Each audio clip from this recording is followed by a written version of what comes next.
Bienvenue dans le podcast 100K Révolution.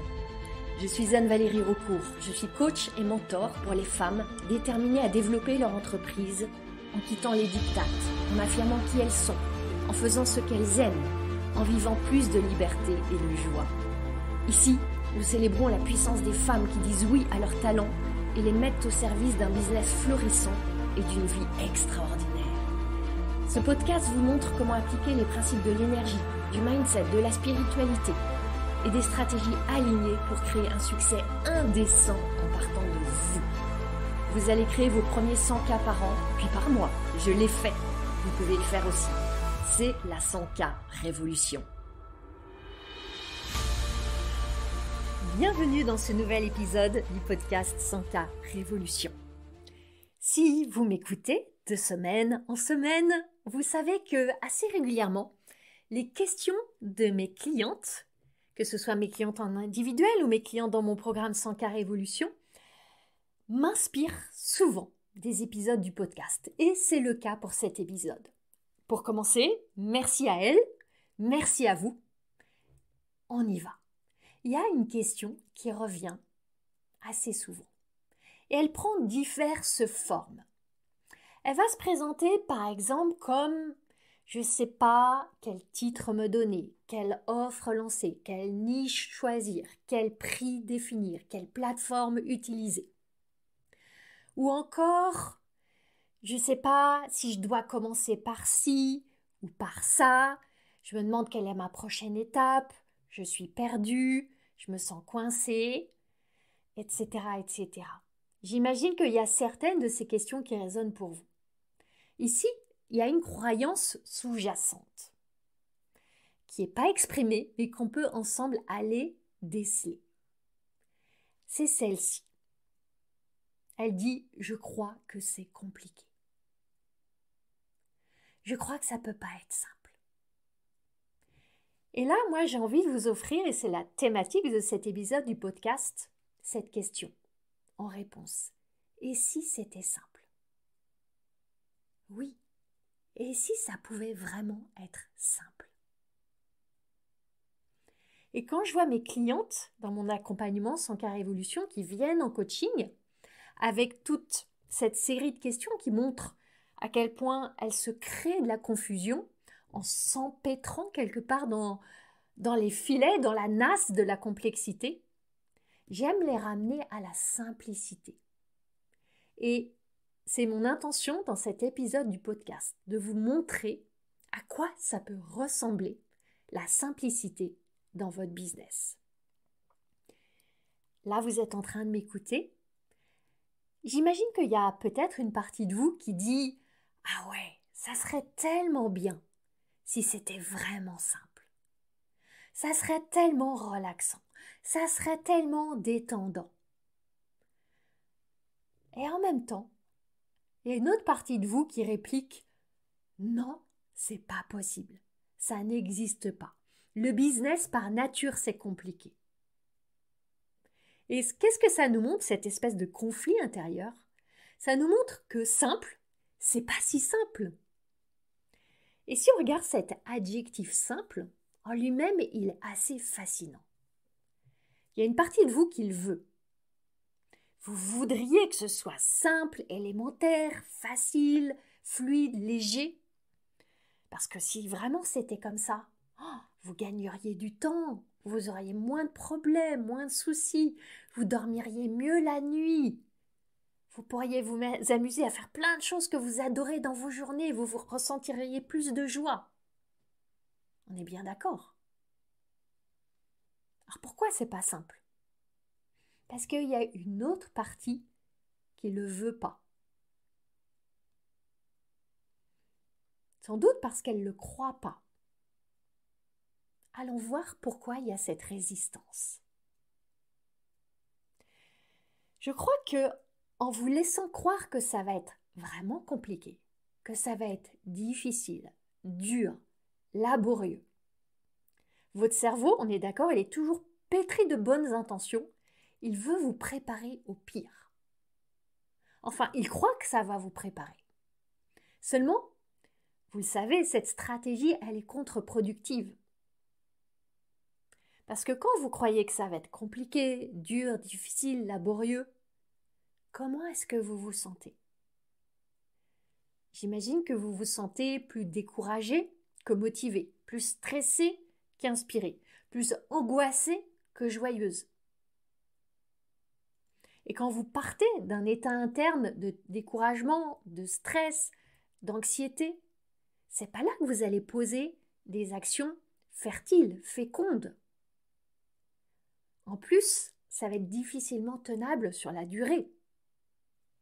Donc vous voyez à quel point c'est contre-productif de partir du postulat que ça va être compliqué. Et pourtant, c'est ce que votre cerveau vous sert comme idée sur un plateau doré. Qu'est-ce que ça va entraîner? Ça va entraîner que vous allez peut-être même renoncer avant même d'avoir essayé. Ça va être tellement compliqué. Alors que, fondamentalement, j'aspire à une vie simple. À autant pas y aller. Autant même pas essayer. J'ai pas envie de m'épuiser. Vous voyez ce qui se trame dans les coulisses de votre cerveau? On va aller encore plus loin ensemble. J'ai observé qu'il y a souvent deux associations que vous faites et qui vous empêchent d'opter pour la simplicité. La première, c'est l'association entre simple et petit. Avoir un business simple, des fondations simples, un modèle simple, c'est comme si ça serait se cantonner à avoir un petit business étriqué, un business peu ambitieux, un business qui ne va pas vous mener bien loin. Et si vous avez des ambitions, si vous voulez la croissance, si vous voulez accueillir plus de clients, générer plus d'argent, avoir plus d'impact, vous vous dites qu'il va bien falloir complexifier. Qu'est-ce que ça veut dire? Ça veut dire ajouter des systèmes, créer des process, recruter des personnes, multiplier les offres. En tout cas, moi, c'est ce que j'ai cru. Et ça a été mon expérience.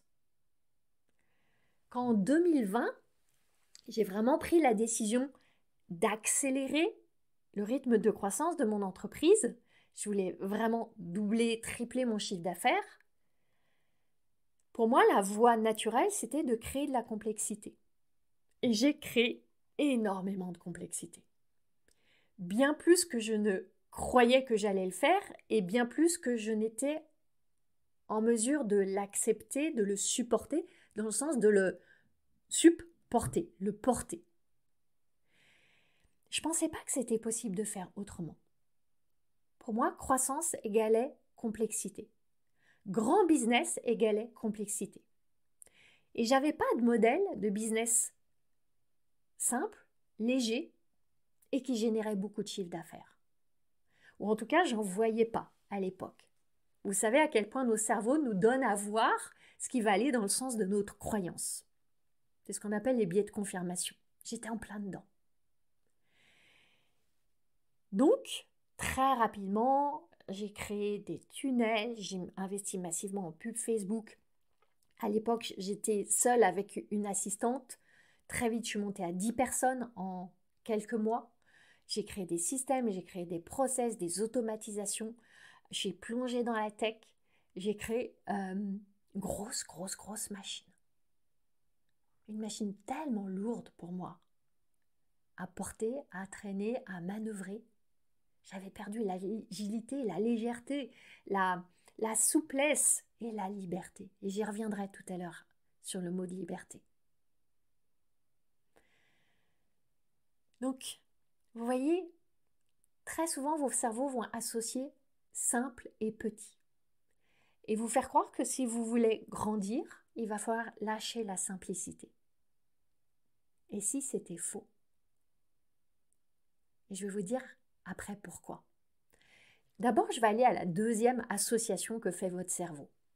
Il va associer souvent, et je le vois très souvent chez mes clientes, simple et ennuyeux. Si vous êtes créative, si vous êtes multipotentiel, multipassionné, multi-ta-ta-ta, et il y en a beaucoup parmi mes clientes, il y a de grandes chances pour que vous perceviez la simplicité comme Cette chose qui va briser vos élans, qui va étouffer votre créativité, qui va vous empêcher de vivre toutes vos aventures et d'apprendre et d'explorer et de vous amuser. Ce qui est vrai, c'est que qui dit simplicité dit faire des choix. Et c'est là que le défi arrive. Faire des choix. Et ça se heurte à votre volonté de variété. Vous aimez papillonner, vous aimez aller d'une idée brillante à une idée brillante, et vous associez choisir à renoncer. Comme j'aime dire, choisir c'est élire. Vous sentez la différence dans la phrase entre choisir c'est renoncer et choisir c'est élire? Et non seulement c'est élire, mais c'est élire pour un temps. Ça ne veut pas dire que vous enterrez toutes vos mirifiques idées. Pour ma part, j'ai des tonnes de carnets dans lesquels sommeillent des tas d'idées. Elles sommeillent, elles ne sont pas mortes, elles ne sont pas enterrées, elles sont là. Et certaines vivront, d'autres pas. D'ailleurs, quand je retourne dans mes carnets, quelques mois plus tard, je me dis oh, cette idée, elle n'a plus aucun sens pour moi. C'est amusant qu'elle m'ait traversé l'esprit, mais elle ne résonne plus pour moi. Donc il y a aussi de la beauté à laisser mûrir et mijoter un petit peu vos idées. Choisir, c'est vraiment élire parce que ça a du sens pour canaliser votre énergie. Et c'est tellement important de canaliser votre énergie au service de ce que vous voulez créer, réaliser, accomplir. Je vais y revenir un petit peu plus loin. Aussi, j'ai parlé des deux associations entre simple et petit, puis simple et ennuyeux. J'aurais presque pu en ajouter une troisième qui me vient là, c'est que il n'y a qu'un pas, une frontière ténue à franchir entre simple et simpliste. Et très souvent, on va voir que simple, ça veut dire simpliste. Et si vous êtes comme moi, j'aime aller en profondeur dans les choses, analyser, décortiquer, comprendre, alchimiser. Mon cerveau va avoir tendance à croire que simple, ça veut dire simpliste. Qu'est-ce que ça veut dire? Ça veut dire simplifier à l'excès, au point qu'on déforme, on dénature les choses. On en donne une vision erronée, une vision de surface. Mais c'est pas ça, simple. C'est différent de simpliste. Et c'est intéressant de voir que, en réalité, c'est un choix. Vous pouvez choisir de rendre les choses simples ou de les rendre compliquées. Et pour certaines personnes, il y a même un malin plaisir à rendre les choses compliquées. Et pourquoi pas? Et vous pouvez choisir à toutes les étapes de votre chemin d'entrepreneur de choisir la simplicité ou de choisir la complexité. Seulement, ce que j'observe sur mon propre parcours, sur des parcours de beaucoup d'amis entrepreneurs, de clientes, c'est qu'à un certain niveau de croissance, vous aurez sans doute besoin de déléguer, de vous entourer, de recruter. Et là, vous avez le choix de voir, est-ce que ça c'est simple? Est-ce que ça c'est compliqué? Comment est-ce que je veux être en relation avec ça? Comment est-ce que je veux percevoir ça? C'est à vous de décider comment vous voulez voir et vivre ça. Choisir d'y aller ou pas, selon la modalité qui va vous convenir aussi. Et en parlant de croissance, il y a une chose en tout cas qui est certaine, c'est que ça va être compliqué de faire grandir un business qui est compliqué. Parce que si vous avez des fondations, une base qui est complexe, eh bien, en croissant, vous allez amplifier la complexité. Et ça va être difficile de tenir ça sur la durée. Vraiment. Quand vous commencez sur votre parcours entrepreneurial, franchement, c'est simple de faire simple. Et il n'y a aucune raison valable pour que ce soit compliqué. Et si vous vous dites, c'est vraiment compliqué, j'ai deux pistes. soit c'est réellement compliqué. Vous avez créé une machine compliquée, complexe, et peut-être que c'est alors le moment de faire un état des lieux et de vous questionner. Où est-ce que c'est vraiment compliqué? Pourquoi est-ce que j'ai créé ça? Quelle est l'intention positive? Parce qu'il y a toujours une intention positive dans toutes vos créations. Pourquoi est-ce que vous avez fait ce choix-là? Est-ce que vous voulez garder ça? Qu'est-ce que vous voulez changer, transformer, jeter? À tout moment, vous pouvez modifier ce que vous avez créé, décréer et recréer. Combien de fois j'ai fait ça au long de mon parcours de 13 années d'entrepreneuriat? Seulement, ça nécessite de prendre un temps pour se poser, observer, analyser, ressentir ce qui vous convient ou pas et changer.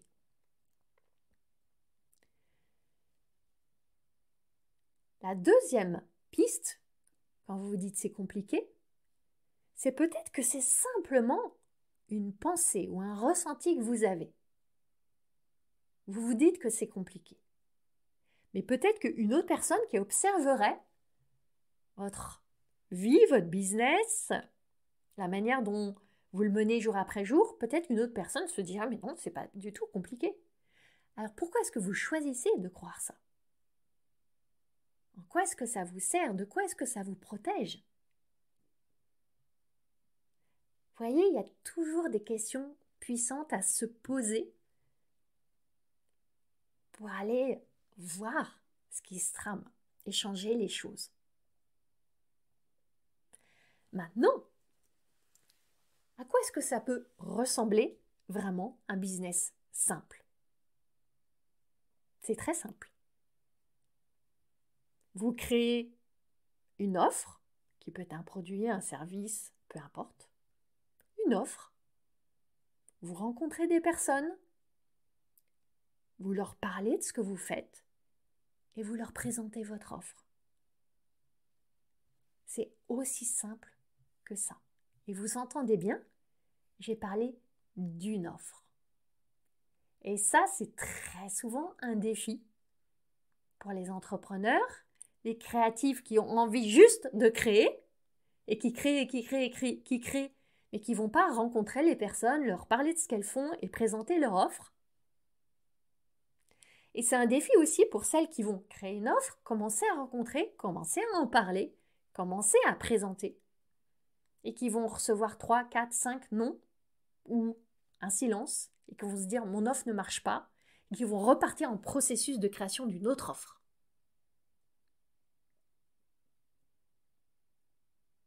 Et le plus souvent, ce n'est pas l'offre le problème. C'est juste que vous n'avez pas rencontré assez de personnes ou assez des bonnes personnes, que vous ne leur avez pas assez parlé, que vous ne leur avez pas assez présenté cette fameuse offre.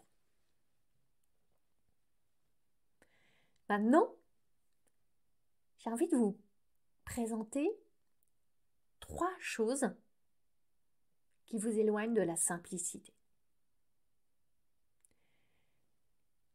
Vous vous éloignez de la simplicité quand vous dites oui dans 3 circonstances. La première, c'est quand vous dites oui à toutes vos envies créatives. Et je viens d'en parler. Vous commencez à créer plein d'offres, à répondre à toutes vos impulsions de création, à accumuler toute une palette d'offres multicolores. Et là, c'est bon de se rappeler que une offre, c'est quoi? C'est simplement un pont entre vous et votre client. Et comme j'aime le rappeler à mes clientes, de temps en temps, construire un pont, ça nécessite des ressources. Ça nécessite du temps, ça nécessite de l'énergie, ça nécessite parfois de l'argent, ça nécessite de l'attention, de la bande mentale. Et construire un pont en entier qui va d'une rive, celle où vous êtes, à la rive en face, la rive où sont vos clients, ça nécessite beaucoup de ressources. Et je vois tellement d'entrepreneurs qui commencent à construire un pont et qui s'arrêtent à mi-chemin. Le pont, il est juste au-dessus de la rivière. Ils se disent « Ah non, je vais construire une autre offre. elles reviennent sur la rive, elles reconstruisent un autre bout de pont. Ah non, là je commence à m'ennuyer. Ah, j'ai des doutes. Ah, je suis plus très certaine. Ah, finalement, j'ai envie de m'adresser à quelqu'un d'autre. Ah, finalement, je vais faire différemment. Elles reviennent sur leur rive et elles construisent un autre bout de pont. Et on se retrouve avec des demi-ponts au mieux, des quarts de pont, souvent. En tout cas, des ponts qui ne vont pas sur la rive en face, qui ne font pas le lien avec vos futurs clients qui sont là-bas en face à attendre. Donc ça, c'est la première chose qui vous éloigne de la simplicité. Quand vous dites oui à toutes vos envies, à toutes vos impulsions créatives.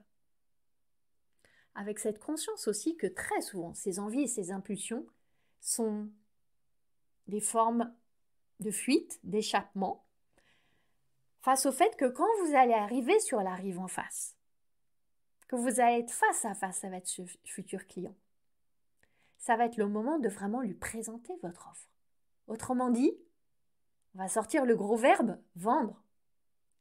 Et ça, c'est tellement effrayant, rédhibitoire, répulsif pour beaucoup d'entrepreneurs qu'elles préfèrent revenir sur leur rive et se mettre à construire un nouveau pont. Je vais vous parler maintenant de la deuxième chose qui vous éloigne de la simplicité. C'est quand vous dites oui à toutes les envies de vos prospects. La première raison, c'est quand vous dites oui à toutes vos propres envies. Deuxième, quand vous dites oui à toutes les envies de vos prospects. Vos prospects, il y a de grandes chances pour qu'ils viennent à vous avec plein de demandes particulières qui ne sont pas exactement celles qui sont dans votre offre. Par exemple, si je prends mon propre exemple, mon offre phare, c'est mon accompagnement 100K Révolution. Pour les entrepreneurs qui veulent développer leur business dans la joie d'être soi, qui veulent se rendre visibles sans se torturer, qui veulent accueillir beaucoup plus de clients sereinement. Donc j'ai un accompagnement en groupe et j'ai très peu de place de coaching individuel à côté. Aujourd'hui, c'est tout ce que j'ai. Et j'ai assez régulièrement des entrepreneurs qui viennent à moi, soit elles veulent entrer dans 100K Révolution, mais elles veulent quelques séances de coaching individuel en plus. Ou elles ne veulent pas mon offre de coaching individuel qui est sur 6 mois et qui a un niveau d'investissement relativement élevé pour certaines. Et elles voudraient juste 2 mois ou juste 4 séances, ou elles veulent que je retire des choses pour faire baisser le prix. Évidemment, à chaque fois, c'est tentant de dire oui. Pourquoi ? Parce qu'il y a 2 choses qui sont en jeu. D'abord, il y a l'envie de faire plaisir, qui peut joliment se camoufler sous « j'ai envie d'aider ». Mais si on regarde la vérité, très souvent, il y a ce qu'on appelle en anglais le people pleasing, l'envie de faire plaisir. La vérité, c'est que derrière cette envie de faire plaisir, on va dire je suis généreuse, je suis bienveillante, je veux servir tout le monde. La vérité, c'est que vous ne voulez pas décevoir, vous ne voulez pas être jugé, vous ne voulez pas être rejeté. Vous ne voulez pas susciter la frustration, qu'on dise des choses désagréables sur vous. Ça vous parle ? Puis il y a aussi la peur du manque. Parce que ce client, cette cliente qui frappe à votre porte avec sa demande particulière, même si vous sentez bien que ce n'est pas aligné, que c'est une contrainte pour vous, que ça va au-delà des limites de ce qui est acceptable pour vous et que si vous lui dites oui, vous n'allez pas respecter vos frontières. Vous sentez bien tout ça.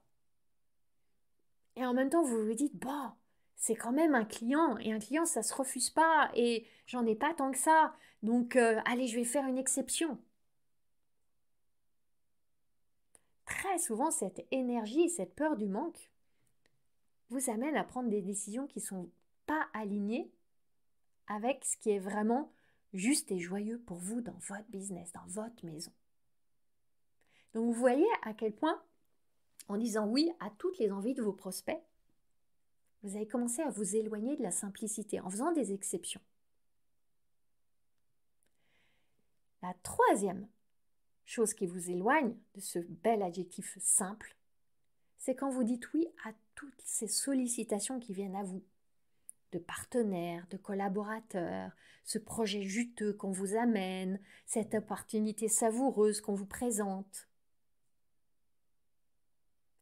Je reçois beaucoup de propositions ou de sollicitations, je ne sais pas comment les appeler.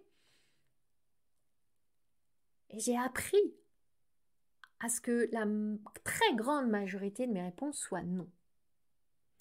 Et je vois tellement souvent chez des entrepreneurs des alliances, des partenariats qui se créent sur des bases tellement fragiles, tellement bancales.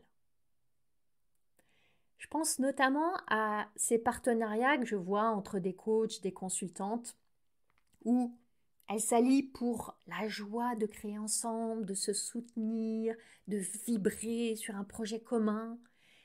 Ok. Et en même temps, il y a cet espoir, cette projection, souvent pas exprimée, souvent même sans doute inconsciente, qui est que l'autre va amener des clients. L'autre a un réseau que j'ai pas. L'autre va me faciliter la tâche pour vendre, parce que je déteste ça et ça va être tellement pratique d'avoir quelqu'un qui va vendre pour moi. Je le vois tellement souvent et ça a été mon cas dans le passé. Et je ne suis pas en train de dire que c'est toujours systématiquement une mauvaise idée d'entrer dans un partenariat, une collaboration, une alliance. Seulement, observez bien avec lucidité vos raisons. Et très souvent, vous allez vous dire « Non, mais cette exception, c'est rien. Ça ne change pas grand-chose. C'est tout simple. » Imaginons que vous êtes coach. C'est un exemple tellement simple pour moi parce que c'est mon cas. Ce client à qui vous commencez à accorder des séances individuelles, hors du cadre de votre package de 12 séances de coaching, par exemple. Vous dites, c'est simple, je vais juste suivre sur une feuille Excel, il y aura juste une petite facture en plus à faire. Non, c'est tellement plus que ça. C'est éventuellement plusieurs séances individuelles, plusieurs prises de rendez-vous séparées, plusieurs factures à faire, plusieurs relances de paiement éventuellement.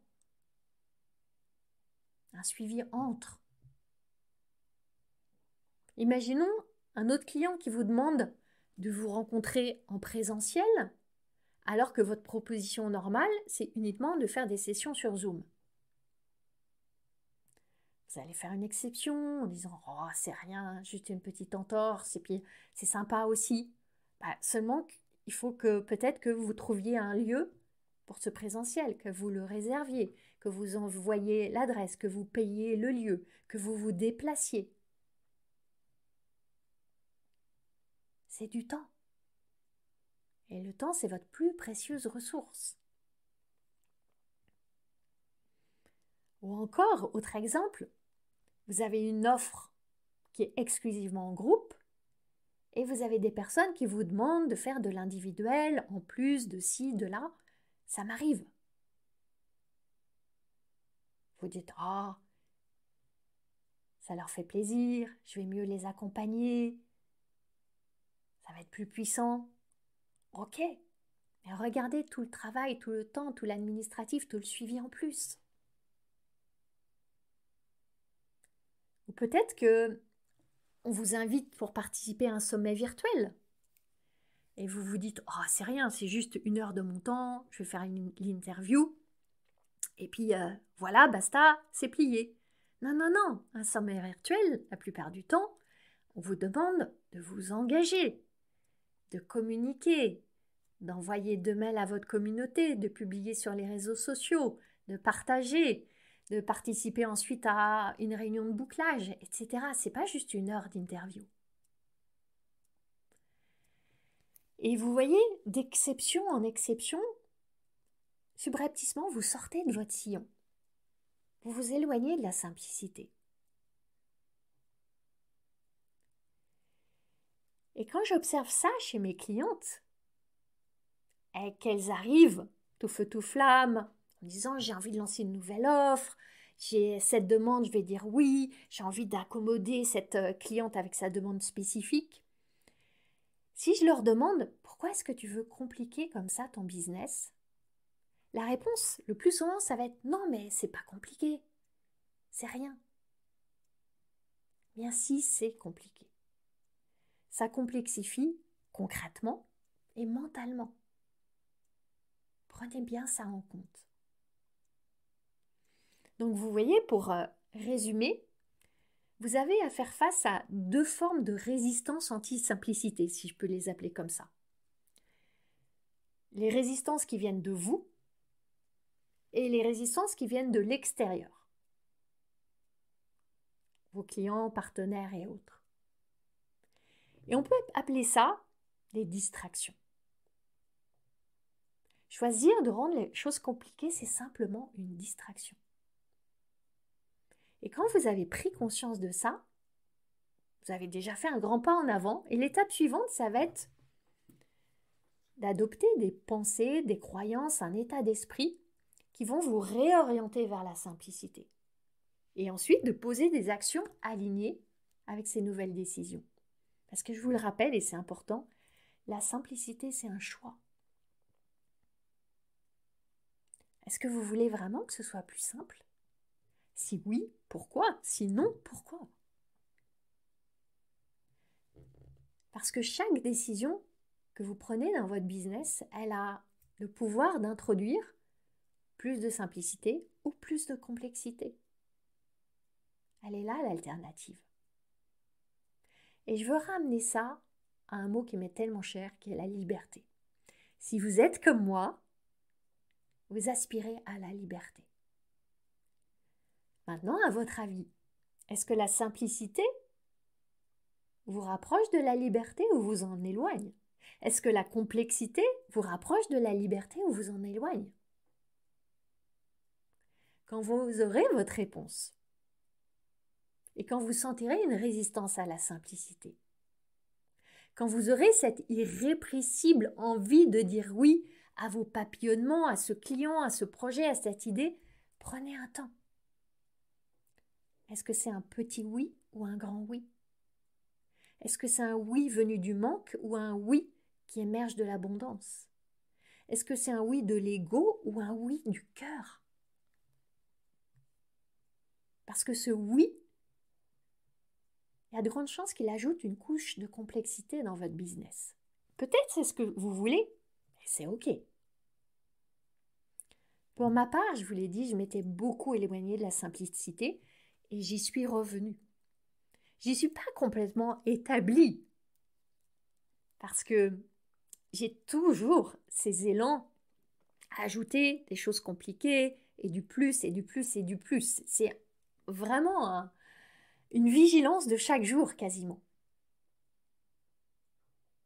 Une vigilance dans laquelle je me rappelle que je veux être libre, je veux respirer. Je veux croître et permettre à mon business de croître sans traîner des gros problèmes qui vont grossir encore. Je veux être vraiment présente pour mes clientes. Je veux aussi du temps pour créer, comme pour créer ce podcast chaque semaine et vous l'offrir chaque semaine. Alors je vous laisse avec cette question. Et si c'était simple ? À quoi est-ce que ça pourrait ressembler pour vous ? Je crois que c'est vraiment une magnifique question à méditer avant la rentrée. On se retrouve la semaine prochaine. Vous avez aimé ce podcast ? Vous pouvez aider d'autres entrepreneurs à le découvrir. C'est très simple.